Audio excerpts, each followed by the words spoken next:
I got the idea from somebody I seen on YouTube. It was a girl who just basically told all her whole story to everybody, and it really touched me because I had went through some similar stuff as her, and I felt like I should do it too because there might be somebody that can, relate to what I have to say.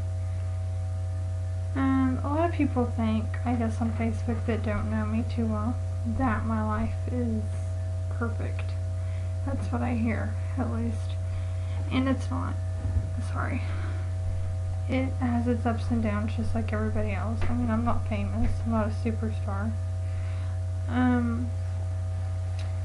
So I guess what I want to say, or where I want to start is, when I was little, I lived with my dad most of my life, and that was great. He was my best friend growing up, and he still is. We're really close, and we always will be. But okay, when I was little, before he had went to college or anything, he didn't have a good paying job or anything. He did like Walmart and worked out jobs like that, and so that brought a lot of problems. And we got kicked out of our house. We didn't have nowhere to go. I was like 5, maybe 5 or 6, and that was really hard on me because we didn't have anything at all.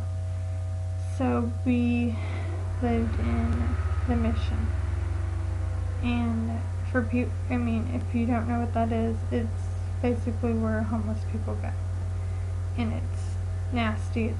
It's filthy. It's scary. It's somewhere you just definitely don't want to be. And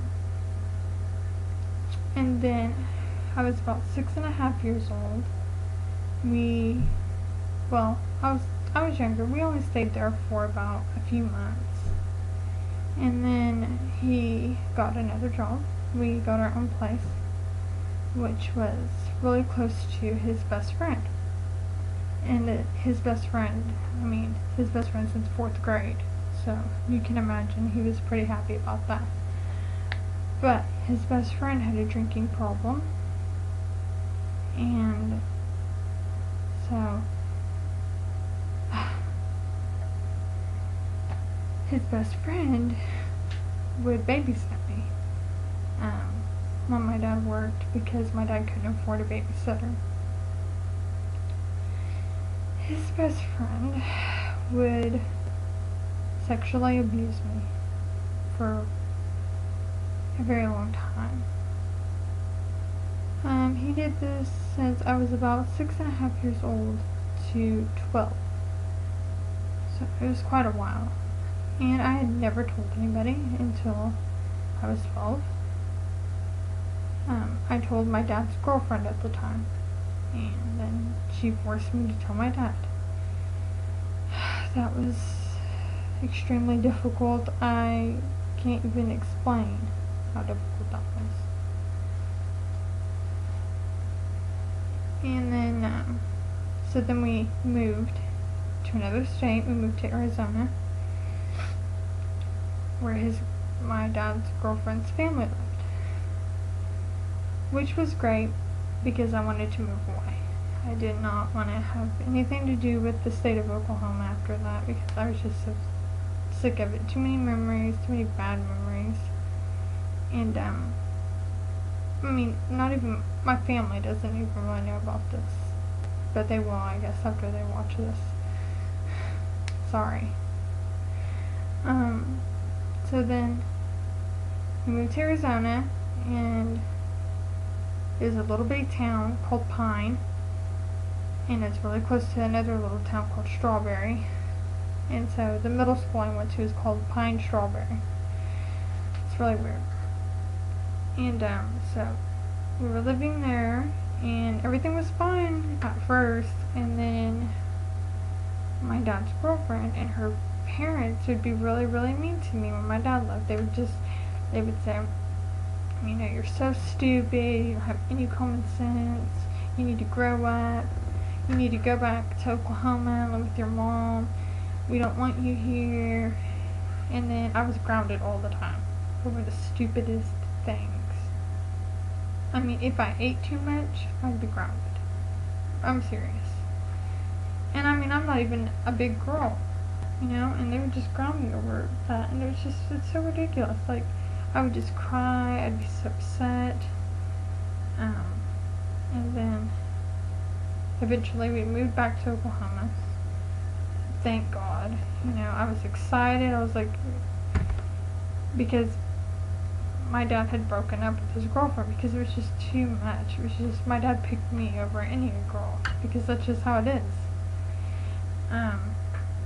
So we moved back to Oklahoma, and we lived in this little town called Tuttle, and we were staying with his friend named Frank, and he's really cool. You know, he was like a grandpa to me, kind of.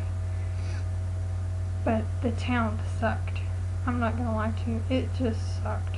I went to school, I did cheerleading for a while, and I did soccer, and so I confided, like, I became friends with a girl that I thought I could trust, and I told her about the situation with me getting abused, because I just wanted somebody to, you know, be able to tell other than my dad. You know, I just wanted to be able to trust somebody. And she's like, yeah, it's okay, I'm not going to tell anybody, I feel so bad for you, I'm so sorry. And she told the whole school in a matter of 24 hours. So I came to school next day with being called a whore, a slut, being told that I liked it, being told that I was no good, I was trash. You know, it was terrible. I was being bullied every day for something that was not my fault. On the bus, they would throw my stuff around, they would get in my face and scream at me. It was horrible. And I felt like I started believing that it was my fault. Because, I mean, why would these people do this to me if it's not? And then I would tell my dad, and he'd be like, well, I can't move, we can't move to another school, I don't have the money right now, I'm trying to find a job that pays well enough where we can move back to the city. I just couldn't wait for that. The bullying got worse and worse, and it was just terrible. Like, they seen a pad in my purse, a pad, and so I guess it was a joke to them, I don't know, that I had a pad and like a tampon in my purse. So the next day I come to school and my locker has pads stuck all over it and nasty notes, and it was terrible. I felt like I didn't even belong on the earth anymore. I felt like I was just like better off dead, because nobody cared. I mean, my dad cared, but there was just really, I didn't tell him everything, so he didn't know how serious it was.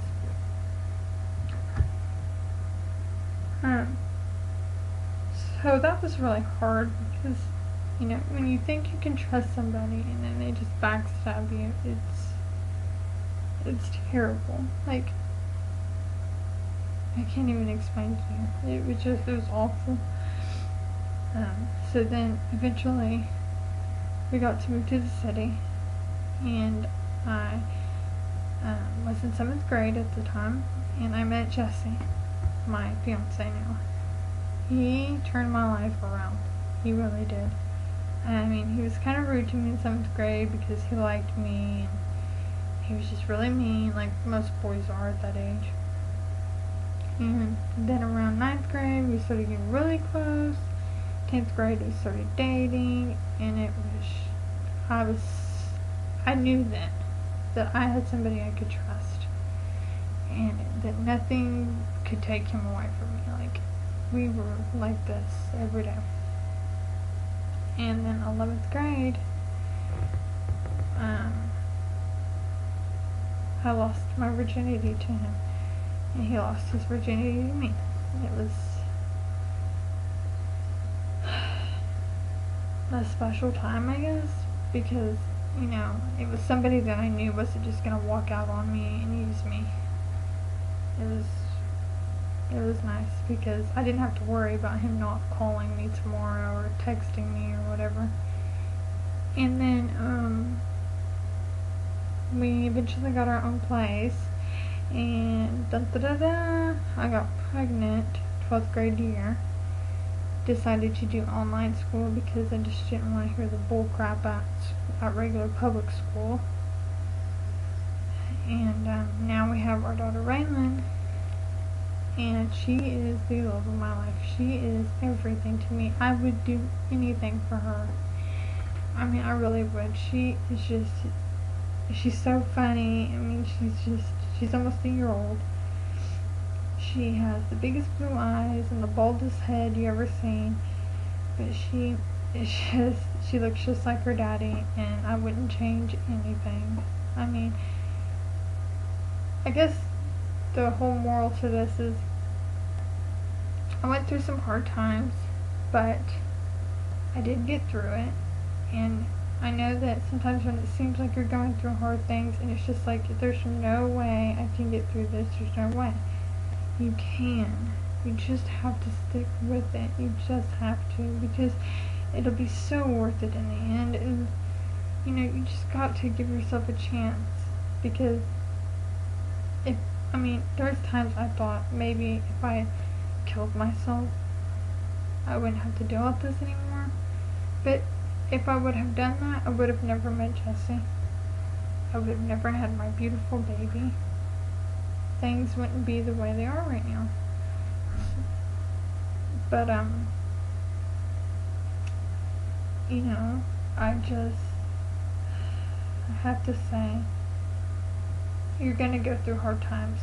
You know, everybody doesn't have a perfect life. You go through times where you think you're the only one in the world that's going through it, and, you know, but you're not. You're not. And if anybody ever has something they need to talk about or somebody to talk to, you just message me on Facebook or wherever, because I know how it is to feel like you're the only one in the world, you're lost, but you're not, and you can make it through any situation. It might seem like you can't, but it's hard. It's very hard, but you can. You can get through it, and I have, and look where I am now. And I'm very happy with where I am and what I'm doing. So, I mean, that's just a little bit about me. Thank you for watching.